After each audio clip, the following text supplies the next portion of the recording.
जी sir, आप कुछ कहना चाह रहे थे? हाँ, और दूसरे देखिए कि अगर आप इस लाल आंख को कंट्रोल कर लेते हैं जी और मैं एक टिप देने जा रहा हूँ बड़ी इंटरेस्टिंग सी। जी जी चूही मादी लें, जी।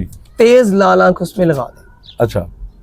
मादी हूँ मैं, नर नहीं कह रहा। अब इसमें भी बड़ी हिकमतें होती हैं। अच्छा, नर और मादी में भी फर्क है? ये फर्क होता है। आप ये ना समझिएगा कि चूहा नर ले लें और हाँ। नहीं नहीं नहीं, सही। आपने मादी चूही लेनी है जी। और जब भी आप चूही मादी लेंगे, आंख चूहों वाली हो, क्योंकि चूहों के जो बॉडी कलर है वो मुख्तलिफ किस्म में भी आ जाते हैं। चूहे मोतियों वाले भी हैं। हाँ जी। चूहे जो है वो जोनसिरे भी हैं, भरवे जोनसिरे भी हैं, स्लेटी, बड़े किस्म के हैं। हाँ जी। तो ना आप जिस भी मर्जी बॉडी कलर में ले लें, लेकिन मादी लें और आंख उसकी मुकम्मल चूहों वाली ही हो। मैंने एक वीडियो में बताया भी हुआ चूहों की, सब पता ही है, मशहूर ज़माना ब्रीड है। और उसमें तेज लाल आंख लगा दें। आप देख के हैरान हो जाएंगे कि किस तरह से ये तेज लाल आंख को सबसे आसानी से कंट्रोल कर लेगी। ठीक है। इसके बाद जो कबूतर, क्योंकि पुराना करो समझे सब आप जानते हैं यही हुआ कर जी, यही है बिल्कुल। हाँ जी। इन कबूतरों को आगे टेडी कबूतरों में, जब टेडी आए मंजरे आम पर फैल गया, टेडी कबूतरों में लगा के फिर लाल आंख को कंट्रोल किया गया। सही। इससे वो कबूतर बने जो कि मैंने पिछली वीडियो में, अब हम चूंकि रेफरेंस दे सकते हैं क्योंकि वीडियो चैनल पर देखने वाले लोग जाहिर बात है जानते ही हैं। जो अगली 7 आंखें मैंने आपको बताई है ना, वो इसी तरह से मार्जिन में आई है। कोई भी बंदा आसमान से कबूतर नहीं लेकर आया, असल और पुराने कबूतरों पर ही मेहनत हुई है। सही। या फिर वो ये कह ले कि हमने ये बने बनाए कहीं से लिए, किसी दूसरे इलाके से, खित्ते से, तो उसको छुपाने के लिए या फिर झूठ बोलेंगे या फिर वो कहेंगे हमने कबूतर मेकिंग की है। और जिसने मेकिंग की है, हम सब जाहिर सी बात है उसने ओरिजिनल से ही मेकिंग की है। ओरिजिनल से की है। सही। बने बनाओ पे तो कोई मेकिंग नहीं होती ना, नहीं, कोई वो तो बन गए तो बस आगे चला ले। तो ये फार्मूला अडॉप्ट कर ले, बड़े ही बेहतरीन आपको कंट्रोल लाना गर्मी में उड़ने वाली मिल जाएगी। लेकिन एक बात याद रखनी है कि चूही मादी जब लेंगे तो अगर तो उसका कंट्रोल वेट होगा, वेट जरा दरमियाना सा उसका वेट हो और बहुत हैवी ना हो। फिर अगर बहुत हैवी है तो जब कसूरी नर जो लेंगे लाल आंख का, फिर वो लाइट वेट बहुत हो। तो अगर वो थोड़ा दरमियाना है तो इसको भी दरमियाने में लगा ले तो चलेगा। आप वेट आपने खुद मैनेज करना है परिंदे का जोड़ा लगाते हैं। अच्छा सर, ये जो आपने चीज बताई है चूही मादी के लिए, चूहे तो बंद आंखों में भी है, चूहे खुली आंखों में भी हैं, तो कौन से वाले चूहे लगाने चाहिए? बंद आंख वाले ना लगाएं। बंद आंख वाले भी बड़े कमाल के कबूतर हैं चूहे जी, लेकिन वो इनमें ना लगाएं, वो मजीद बंद आंख कर देंगे। मजीद बंद आंख वो मजीद बंद आंख कर देंगे, खरगोश टाइप आंख भी बना देंगे। और बाज़ औक़ात वो नीली गहरी बंद आंख भी एक होती है, वो भी बना देते हैं। तो खुली आंख का कबूतर ही, खुली आंख के जो चूहे बाहर की तरफ मोटा ब्राउन रिंग होता है, अंदर भी नूर के साथ भी मोटा ब्राउन रिंग होता है उनका, और दरमियान में उनके ऐसे लगता है हल्का हल्का ब्राउन और जिगजैग सा जो ना जम्मू सा शेड भी आ जाता है जामन कलर का। ये चूहों की ना असल आंख है, दूर से बैठे हुए वो लगेंगे कि जैसे बंद आंख के, लेकिन वो होते नहीं है, खुली आंखें। तो सर ये इस क्रॉस से जो आंखें बनेंगी आगे, वो काले जरों वाली बनेंगी? नहीं, आएंगी नहीं। नहीं, लाल आंख उसमें काले जरे नहीं आएंगे उसमें? नहीं, आप देख वो बिल्कुल ही खत्म हो जाएगी, लाल आंख उठा के फेंक देंगे, लाल आंख आपको नजर नहीं आनी है। जो काले उनके वो ब्राउन जर्रे हैं वो भी नहीं आपको नजर आएगी। आप कहेंगे कि ये तो एक नई नस्लें बन गई हैं कुछ हमारे पास। तो ये बड़ी ज़बरदस्त टिप है, और उन कबूतरों को आप मैदान में छोड़ के देखें, आपका दिल भी राज़ी होगा, रिजल्ट भी मिलेगा, ब्रीड भी बनेगी, आगे भी काम आएगी। बहुत शुक्रिया आपका, आपने बहुत अच्छी नॉलेज वाली बात बताई है। उम्मीद करता हूँ कि दोस्तों को ये वीडियो पसंद आई होगी, आपका ये प्रोग्राम पसंद आएगा उन्हें इंशाल्लाह ताला। बड़ी अच्छी इन्फॉर्मेटिव बातें आपने बताई हैं, तो दोस्त इस पर अमल भी करेंगे इंशाल्लाह ताला। तो सर नेक्स्ट क्वेश्चन आपसे करते हैं। नेक्स्ट क्वेश्चन है कि नीली आंख के कबूतर अक्सर कम परवाज के देखे गए हैं, इसकी क्या वजह है? ये नीली आंख के जो कबूतर होते हैं ये कम परवाज क्यों देते हैं, इसकी वजह बता। हाँ, मुश्किल सवाल है, मुझे पता, आप नहीं बताएंगे। कोशिश ये है, देखें हर सवाल ही अपने आप में एक चैलेंज ही होता है, चैलेंज की तरह उसे लेना चाहिए। और जो अपनी मालूमात, अपने ज़ाती तजुर्बात गुजरे हों और जो हमने अपने इर्द गिर्द देखा होता है वो ज़्यादा माने रखता है। आंखों देखी बात, सुनी सुनाई बात तो हर तरह की मिल जाती है ना। सही है। तो नीली आंख के जो, हाँ, सवाल बड़ा दिलचस्प है ये। सही। और अक्सर नीली आंख को पसे पुश्त भी किया गया। देखिए, मुझे याद है एक मरतबा मुझे एक दोस्त ने ना 2 नीली आंख के बच्चे गिफ्ट किए जी, और बांके बच्चे थे। सही। उड़ाने का क्योंकि जुनून रहा है, हम लोग बहुत जुनून रहा है। 200, 250, 300 कबूतरों का उस वक्त हम पल्ला मारते थे, माजरत के साथ जिस वक्त आजकल के असातिज़ा जो है अभी उनका नामो निशान भी नहीं था। बहुत सारे तो नहीं, अच्छे भी बड़े हैं। सही। तो असातिज़ा की हमेशा रिस्पेक्ट है, इज्जत है। जी जी बिल्कुल। तो उस वक्त हम 200-250 का पल्ला मारा करते थे, जिस वक्त हमारी अपनी उम्र भी बहुत हल्की होती थी। तो नहीं, शौक ही रहा है, तो मैंने वो बच्चे छोड़ दिए। अच्छा, एक बच्चा मैंने रोक लिया, एक बच्चा मैंने इस वक्त जो, अगर आप आसमान दिखा सके, इस तरह की नीली आंख थी जैसे खुला आसमान, स्काई ब्लू और पानी था जैसे उसकी आंख। सही। मैंने उस बच्चे को छोड़ दिया, 2-3 दिन बांध के छोड़ दिया। तीसरे दिन मैंने उसको, तेज बड़ा था, तीसरे दिन मैंने उसको खोल दिया जी। तो वो नहीं उड़ा बिल्कुल भी, मतलब बैठा रहा आराम से ना। मुझे था कि ये बड़ा तेज है, ये उड़ जाएगा। तो थोड़े दिनों के बाद ना उसने अपना बनाना शुरू किया। कबूतरों के साथ मैं उड़ाऊं, ज्यादा ऊंचा ना जाए, सही, तो नीचे आ जाए 1 या 2 मरतबा। लेकिन गालबन को तीसरी चौथी मरतबा वो परिंदा मेरे तमाम परिंदों से ऊपर, सबसे बुलंदी में जाने वाले परिंदों में, जैसे होता है कि आप बड़े कबूतरों में, हाँ बड़े कबूतरों में, वो उनके साथ चला गया। अच्छा। और मैं उसको देख रहा हूँ, मैंने कहा यार ये तो बड़ा अच्छा है। मुझे डाउट था इस परिंदे की चीजें देखते ही ना, कि ये अगर गया गहराई में तो ये बड़ा ही आला और स्पीड में जाएगा, रफ्तार में। मैं अक्सर कहा करता हूँ, रफ्तार के साथ, तेजी के साथ स्पीड पकड़ने वाला परिंदा कमाल का है। सही। उसको बस आपने वापसी का देखा। अच्छा, वो परिंदा, वो बच्चा जो था मेरे पास डेली उड़ने लग पड़ा। उसकी रोज की रूटीन ही ये थी, रोज की रूटीन। मैंने भी उसको बगैर ढक के ना उस पर थोड़ा सा जुल्म किया। मैंने कहा इसका मैं एंड, नॉर्मली ना माजरत के साथ माले मुफ्त दिले बेरहम होता है, तो वो मुझे गिफ्ट ही आया हुआ था। मैंने कहा इसका मैं ना अपना तजर्बा हासिल कर लूं। इसके मैंने पारपुर सारे बना के रख लिए हुए थे, सारी चीजें मैंने लिख के रख ली हुई थी कि ये किस तरह। वो बर मेरे पास कमाल हो, लेकिन वो मेरे बड़े कबूतरों के साथ ना, बड़े कबूतर आगे रात रह गया। सही।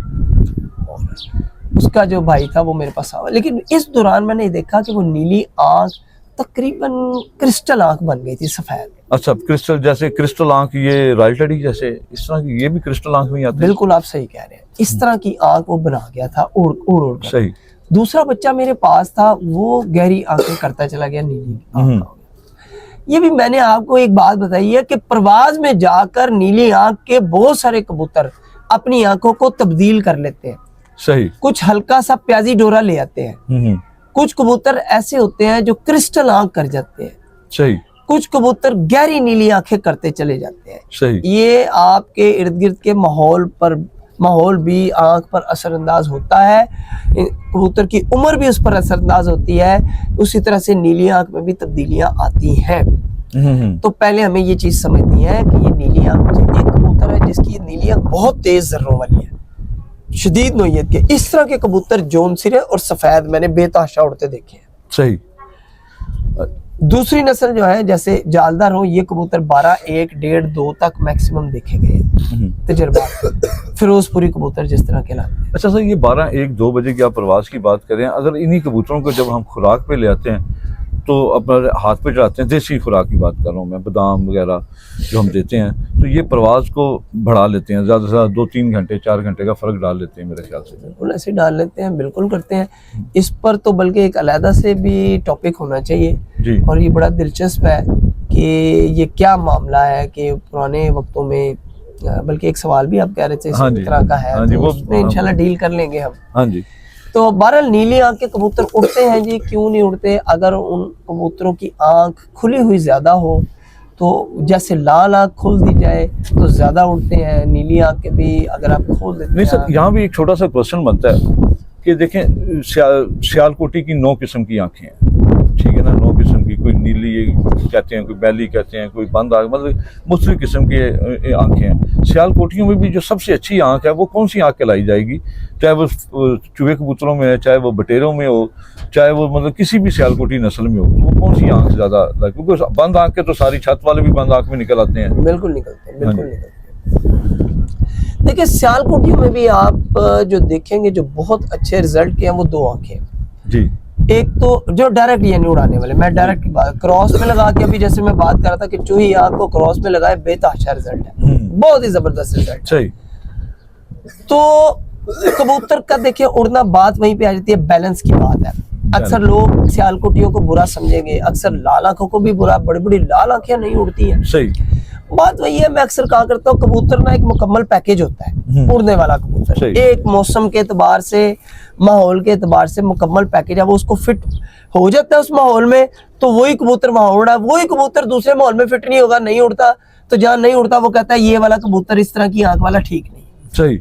मामला ये है ब्रॉडली स्पीकिंग। हम बात करें एवरेजेस पे, आपको मालूमात दे रहे हैं यार, एवरेज में चलो कि हर तरह की कहाँ पे काम आ जाए। सियालकोटी जो कबूतर है देखें, नीली आंखों के, नीली जमीनों वाले, नीले रिंगों वाले, ये कबूतर बेहतरीन कबूतर, चाहे वो किसी भी नस्ल में से हो, किसी भी नस्ल में आ जाए। ये दोस्तों ये बात बड़ी अहम बात है, अगर आप इस बात पे गौर करें ना तो आंख ये बताइए, लेकिन इसके साथ साथ सब बॉडी स्ट्रक्चर के बारे में थोड़ा गाइड करें। अगर आंख उसकी अच्छी है और उसका बॉडी स्ट्रक्चर अच्छा नहीं है तो वो कबूतर भी काम करेगा सर। इसमें आंख पे एक और भी बात बता दूं जी कि इन्हीं सियालकोटी कबूतरों में से बाज औकात सफेद आंख भी निकलती है। अच्छा। जिसमें ऐसे हल्की हल्की सी ऐसे महसूस करेंगे छोटी उम्र में तो जैसे सिमटी जर्रात होंगे, बड़े हल्के से होंगे जो उम्र के साथ साथ ज्यादा होंगे। सही। ये कबूतर सुप्रीम है, सुप्रीम सियालकोटी कबूतर है माशाल्लाह। इन्हीं कबूतरों से फकीर गुल कबूतरों का वजूद हुआ। अच्छा, वो सियालकोटी कबूतरों से आए वजूद में आए, रामपुरी और वही सियालकोटी कबूतरों के वजूद से। अच्छा, जौनसरे कबूतर है ना फकीर गुल, मैंने देखे हैं, गहरे भी हैं, गहरे भी हैं, गहरे भी हैं, जौनसरे भी देखे हैं मैंने। हाँ जी। असल फकीर गुल कबूतर जरा तेज जौनसरे और दुम्मे काली होनी चाहिए, परों में उनके सलाइयां काली होनी चाहिए वो, और जरा ये बॉडी स्ट्रक्चर रामपुरियों की तरह ही है इनका, फकीर गुल का बॉडी स्ट्रक्चर पे मैं हमेशा उसको इम्पोर्टेंस देता हूँ, क्योंकि बॉडी स्ट्रक्चर नस्ल को पहचानने के लिए बॉडी स्ट्रक्चर बहुत बहुत जरूरी है। जैसे अभी आपने बात की, सही, तो अभी आप फकीर गुल की बात करें, इंशाल्लाह किस दिन फकीर गुल इसके ऊपर बाद में करें। तो बॉडी स्ट्रक्चर बहुत जरूरी है। बॉडी स्ट्रक्चर अभी याद रखें कि जहाँ जिन इलाकों में फिजाएं खुली हैं, हवाएं तेज चलती हैं, वहाँ पे शोल्डर बहुत मजबूत वाला और दराज परों वाला परिंदा ही चलेगा, थोड़ा लंबा वजूद का हो और उसका वजन दरमियाना हो। बहुत हल्के वजूद का भी वहाँ कबूतर जब वो मार खा जाएगा, उड़ कर आएगा, हवा चली होगी, वो बेचारा अपना आप जो है ना वो छोड़ जाएगा, जाया हो जाएगा, ऊपर ही जाया हो जाएगा, तो आप कबूतर को बुरा भला कहते हैं जी आके चला गया, घर नहीं बैठा। ये माहौल को भी देखना पड़ेगा, उसके मुताबिक भी बॉडी स्ट्रक्चर को अपने इलाके के माहौल के मुताबिक जरूर देखें। सही, ये बहुत जरूरी है। अच्छा, अपने इलाके के मुताबिक कबूतर का बॉडी स्ट्रक्चर देखना चाहिए सर। बिल्कुल ऐसे आप देखें, अक्सर दरियाई इलाकों के पास जो होंगे वो नमी वाले इलाके जी, जो देहाती इलाके हैं वो भी नमी वाले इलाके हैं। सही। वहाँ पे आप देखेंगे अक्सर व बेशतर जौनसिरा टाइप कबूतर वहाँ पे बहुत ज्यादा रिजल्ट देंगे। अच्छा, चाहे उनकी आंखें साफ की हो, सादी रखी हो, ठीक हो गया। उसकी वजह से, उसकी वजह पीछे सियालकोटी मांगता ही नमी है। अच्छा, नमी में चैंपियन, जेड़ में जब नमी आ जाए, अगर आ गई किसी दिन तो सियालकोटी क्रॉस वाला सबसे ऊपर निकल जाएगा। अच्छा, सियालकोटी कबूतर जो निमी को ज्यादा लाइक करते हैं, और जो ये कसूर के ये खुशक कबूतर हैं कुछ, ये जरा समझ ले कि अगर नमी कम भी होगी तो ये कबूतर जो है सर्वाइव कर जाते हैं क्रॉस में, अगर इनका क्रॉस मेंटेन किया हो। सही। कितनी देर की हुई वीडियो? अच्छा सर, एक यहाँ पे भी एक सवाल बनता है, अभी आपने स्काई ब्लू आंखों का जिक्र कर रहे थे, स्काई ब्लू आंखें तो बांके कबूतरों की भी पाई जाती हैं, स्काई ब्लू हैं वो। हाँ जी, तो वो कलसरे कलदुम्बे हैं, वो दोस्तों का मानना ये है कि ये रामपुरी कबूतरों में से निकले हुए कबूतर हैं, ठीक है ना, तो ये वो भी स्काई ब्लू आंखों में है, तो उनका और ये सियालकोटी कबूतरों का क्या एक ही तरह का रिजल्ट होगा? नहीं, एक तरह का नहीं होता। हाँ जी। उसकी वजह यह है कि बांके कबूतरों का बॉडी स्ट्रक्चर और उनकी ब्लड लाइन ही मुख्तलिफ है, सियालकोटी कबूतरों की ब्लड लाइन ही मुख्तलिफ है। सही। इस हवाले से इन दोनों नस्लों की आंखों का एक होने का मतलब ये नहीं है कि इन कबूतरों का पीछे से कोई ताल्लुक है। माजरत के साथ एक चीज मैं बीच में भूल गया सर, मैं माजरत चाहता हूँ। जी। तो एक स्काई ब्लू आंखें एक दीवान सा वाले कबूतरों की भी हैं। जी बिल्कुल है। असल में मामला पता क्या, मामला यही है कि मैं अक्सर कहा करता हूँ कि ओरिजिनल कबूतर तो 3 ही है जी, सफेद कबूतर, नारंगी सुर्ख कबूतर और तीसरे नंबर पे जाख कबूतर। सही। बाकी सब तो इनके क्रॉसेस से ही बने। ठीक हो गया। ये जो नीली आंखें आई है ना, नीली आंखें आई है, ये नीली आंखें बुनियादी तौर पे पीछे जो प्योरिटी में कबूतर चले जी, उन प्योरिटी वाले कबूतरों से ही आगे चल के, यानी सफेद जो कबूतर थे नीली आंखों वाले पुराने कबूतर, आज भी कहीं आपको मिल जाते हैं, नहीं वैश्यों से भी पुराने। अच्छा, वो बिल्कुल बेदाग कबूतर हुआ करते थे। सही। नीली, बिल्कुल नीली आंखों के कबूतर, और नोकें उनकी बिल्कुल लाल होती थी। अच्छा। या उनकी नोकों के आगे एक अलग खा जाता था। आजकल तो पड़े हो, आजकल तो माजरत के साथ साजा तो उनको समझेंगे पट्टी वाले हैं, अलग नोके कबूतर। हाँ जी, हाँ जी, हाँ जी। जबकि उन कबूतरों का सानी ही कोई नहीं है। वो कबूतर आज भी कहीं पड़े हो तो मेरा ख्याल है कि जो पट्टी वाले उनको कह रहे होंगे ना, छुप के वही जाके उनको खरीद के वही ले आएंगे लोग। वो इतने मतलब बेहतरीन कबूतर, हमारा तो बचपन उन कबूतरों में गुजरा है अल्हम्दुलिल्लाह। तो बड़े बेहतरीन कबूतर, तो बेसिकली वो उस वहीं से चलते आ रहे हैं वो कबूतर। अच्छा। हाई फ्लायर्स जो सफेद नीली आंखों के कबूतर हुआ करते थे, यही वो कबूतर थे जो कि आप फ्रांसीसी कह लें, जो उनसे कबूतर जो आ गए। सही। ठीक हो गया। यही कबूतर सियालकोट में भी चले। सही। ठीक हो गया। इन्हीं कबूतरों के जब जाख के साथ क्रॉस लगे जी, तो फिर एक ब्रीड बनी जिसे हम कह सकते हैं फिरोजपुरी। आगे फिर आगे चल के कुछ अरसों के बाद वो बांके निकल आए जी, उनसे मजीद उनको संवारा गया। पीछे जाके अक्सर मैं कहना नानियां दादियां नदियां सब दियां सांझी है। अच्छा। सही। ठीक हो गया। तो पीछे ये कबूतर तो जाके मिलेंगे ना अपनी असल के साथ ही। तो मैं अभी पहले भी कहा कि जी ये बात यह है कि किसी ने भी कबूतर आसमान से नहीं लाया कोई जाके। कश्ती नूह किसी की मलकियत नहीं थी। सही। ओरिजिनल कबूतर कश्ती नूह तक ही रह गए ना। सही बात है। तो उस कश्ती नूह से जाके तो किसी ने नहीं लाए। सही। उसके बाद ही सबने बनाए ना, जोड़ा जोड़ा जो भी जितने रखे नूह अलैहिस्सलाम ने, जो भी रखा अल्लाह के हुक्म से, जी जी, उसके बाद ही आप और हम हैं। सही बात। उससे पहले नहीं हो सकते हम कि मैंने कहीं से डब्बा खोला तो जंग से निकाल कबूतर वही थे। 3 आपको बता दिया ओरिजिनल, आगे से सब क्रॉस है। तो जो आंखें आपने जो सवाल किया, बड़ा दिलचस्प सवाल है जी कि जी उनकी आंखें भी सेम है। तो वो मैंने आपको उसकी रीजन बताई है। सही। कि आंखें क्यों दोनों की जाके सेम एक जगह पे हो जाती है, लेकिन चूंकि मेहनत करके ब्लड लाइन को अलग-अलग किया। सही। तो हम अपने बर्रे सगीर की जब बात करते हैं तो हम बर्रे सगीर के अंदर रहते हुए हम कहते हैं जी हमारी अब ये जो ब्लड लाइन है ये अलहदा एक ब्रांड है, सियालकोटी अलहदा एक ब्रांड है। तो आंखें क्यों सेम है वो मैंने आपको बता दिया। सही। लेकिन फिर क्या इनको अलहदा करने की वजह से, साथ ने अलहदा मेहनत करने की वजह से बॉडी स्ट्रक्चर, अदातो खसाइल वो मुख्तलिफ होते गए। छोटी सी एक बात कर दूं, बड़ी कीमती। हाँ जी जी जी सर। देखिए आदम और अम्मा हवा एक ही थे।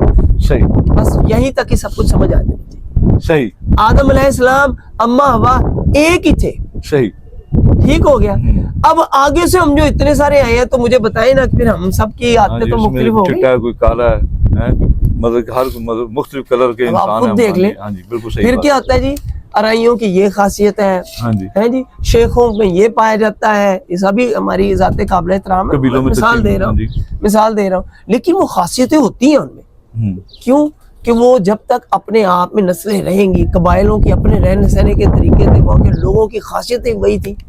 वो एक बादशाह की एक कहानी छोटी सी अगर आपकी जी जी जी सर, बड़ी दिलचस्प कहानी है, मैं छोटी करके सुनाऊंगा। बादशाह ने एक कैदी को ना आजादी दी, उसको उसकी अक्लमंदी दानिशमंदी की वजह से। उसकी यार ये बड़ा ज़हीन बंदा है, छोटी करके बता रहा हूँ, बीच में से वाकया तोड़ तोड़। सही। तो वो कहता है कि यार, बादशाह कहता है कि तुम बड़े अक्लमंद हो, मैं तुमसे ना लोगों के बारे में पूछूंगा। सही। तुमने बताना ये बंदा कैसे, बंदा कैसे, बंदा कैसे। तो वो कहते हैं यार रानी के बारे में बताओ, रानी कैसी है। अच्छा। मेरी रानी कैसी है ये? उसने कहा मलका है, शहजादी नहीं है। सही। मलका है, शहजादी नहीं है। बादशाह हिल गया, कहता कैसी बात कर रहे हो, मलका तो मेरी बीवी है, मलका तो है ही, वो तो सबको पता है, शहजादी क्यों नहीं है? तब बादशाह सलामत देख लीजिए, कह दिया मैंने। वो कहता है जी वजीर को कहता बुलाओ, पता करवाओ इसके, जाओ इसकी सल्तनत में इसके माँ बाप तो बादशाह है और मलका है इसकी वालदा। तो वो वजीर जी अपने जैसे एजेंट्स होते हैं उस जमाने में भी होते हैं, वो भेजा तो उनके नहीं पता लगा, माँ बाप को अक्सर कर देता हूँ। माँ बाप को बुलाया तो माँ बाप से उन्होंने, बादशाह ने कहा मुझे बताओ मामला क्या है। उसने कहा बादशाह सलामत आपकी पैदाइश हुई थी, आपकी जब पैदाइश हुई तो हमारी बेटी थी तो उसके साथ ना आपका रिश्ता बचपन में ही तय हो गया, आपके वालिद ने कर दिया। लेकिन हमारी बेटी फौत हो गई, तो हमने कहा और हमें आगे से औलाद नहीं होनी थी, कोई हादसा मेरे साथ ऐसे हो गया। सही। तो मेरे मियाँ ने और मैंने मिलके ना एक बच्ची ना गोद ले ली कि हमारी आपकी सल्तनत बहुत बड़ी है कि रिश्ता ना टूट जाए। सही। तो इसलिए आप ना जान की मान हमें माफ कर दे, तो समझे हमारी ही बेटी है। सही। बादशाह तो खैर आ गया, उसने कहा यार अब बात बाहर ना निकले। बादशाह ने उस दानिशमंद बंदे को बुलाया, उसने कहा यार तुम्हें कैसे पता चला? तो मैं मुख्तसर करके बता रहा हूँ। उसने कहा बादशाह सलामत, इसमें मलका होने के बावजूद बादशाहजादियों वाली खसाइल, खसूसियात, आदतें, तौर तरीके ही नहीं थे। मैं मुख्तसर कर रहा हूँ क्योंकि कहानी ले। तो उसने बादशाह ने कहा अच्छा मेरे बारे में बताओ। बादशाह सलामत आप, अच्छा बादशाह ना बड़ा खुश हुआ उसको। बादशाह ने कहा इसको बकरियां इनाम में दे दे। अच्छा। इसको बकरियां इनाम में दे दे। बकरियां, जब भी वो कोई अच्छी बात करता था बादशाह कहता था इसको भेड़ बकरियां, बड़ी ज्यादा भेड़ बकरियां इसके नाम में, और लोग भी वाह वाह करते थे। अब बादशाह कहता यार मैं बस ठीक हूँ ना। कहता अगर जान की मान देंगे तो आप बात सच्ची करूंगा, नहीं तो मैंने नहीं बतानी। बादशाह भी अब कहता यार ये तो बड़ी दिलचस्प बात हुई। कहता यार मान है तुझे, बोल। सही। कहता आप बादशाहजादे नहीं है आप भी। अच्छा उसमें भी एलिगेशन लग गया। उसमें भी एलिगेशन लगा दिया। बादशाह सलामत आप बादशाह नहीं है। बादशाह को गुस्सा चढ़ा, कहता कैसी बात करता बादशाह, आपने मुझे जान की मान दी। सही। बादशाह सर झुका रहता, कहता बात तो ठीक है। कहता है पर क्यों? कहता मुझे नहीं पता, आप पता करवा लें पहले अपना। सही। वो जी पता करवाते हैं। अब मुख्तसर बात कर रहा हूँ, कहानी बड़ी लंबी है। वो पता लगता है जी कि बादशाह के जो वालिदैन थे उनको कोई औलाद ही नहीं थी, तो उन्होंने ना एक गडरिए का बच्चा लेके पाला, और वो आप बादशाह साहब आप है। सही। बादशाह सर पकड़ के बैठ जाता है, कहता है तुझे कैसे पता चला? सारी बातें छोड़। अच्छा। जो बात मेरे माँ बाप ने मुझे भी नहीं बताई। तो वो कहता है बादशाह साहब देखे आदात तो खसाइल, खसलतें, आदतें पहचान होती है बंदे की। कौन सी आदत? कहता बादशाह साहब मैंने आपके बड़े कारनामे किए। जब भी खुश होते थे भेड़ इतनी दे दो, बकरियां दे दो, गायें दे दो, भैंसे दे दो। तो जो बादशाह होता है ना वो कहता है इसको जवाहरात दो, हीरे दो, सल्तनत दे दो, जमीनें दे दो। जो बादशाह होता है, आप अगर बादशाह ज़्यादा होते ना तो आपका भी ये तरीका, ये खसलत, ये आदत, ये सोच होती। क्या बात है। बात ये है कि ये आदतें और खसलतें हैं जो कि नस्ल दर नस्ल चलती हैं। सही। और इनको फिर जितना आप मेहनत करके उसी नस्ल में रख के आप मेहनत करेंगे उतना ही आगे ये नस्लों की आदत और खसाइल मजबूत होती जाएगी। बहुत शुक्रिया सर, आपने माशाल्लाह एक किस्सा भी बहुत अच्छा सुना दिया, ठीक है ना, नस्लों के ऊपर, और दोस्तों को अच्छे तरीके से समझा भी दिया। तो उम्मीद करता हूँ कि दोस्तों को ये वीडियो ज़रूर पसंद आएगी। तो आप दोस्तों से ये गुजारिश है कि चैनल को लाइक और सब्सक्राइब ज़रूर किया करें। जो दोस्त मेरे चैनल पर नए हैं ज़रूर सब्सक्राइब करें और दोस्तों के साथ ज़रूर शेयर किया करें, और प्रोफेसर साहब की हौसला अफजाई किया करें। माशाल्लाह बहुत अच्छा नॉलेज देते हैं, बहुत अच्छा नॉलेज देते हैं। काफ़ी दोस्त कमेंट्स भी करते हैं, मुझे व्हाट्सएप भी मैसेज करते हैं कि प्रोफेसर साहब का समझाने का तरीका बहुत अच्छा, और हमें बात बड़े अच्छे तरीके से समझ आती है।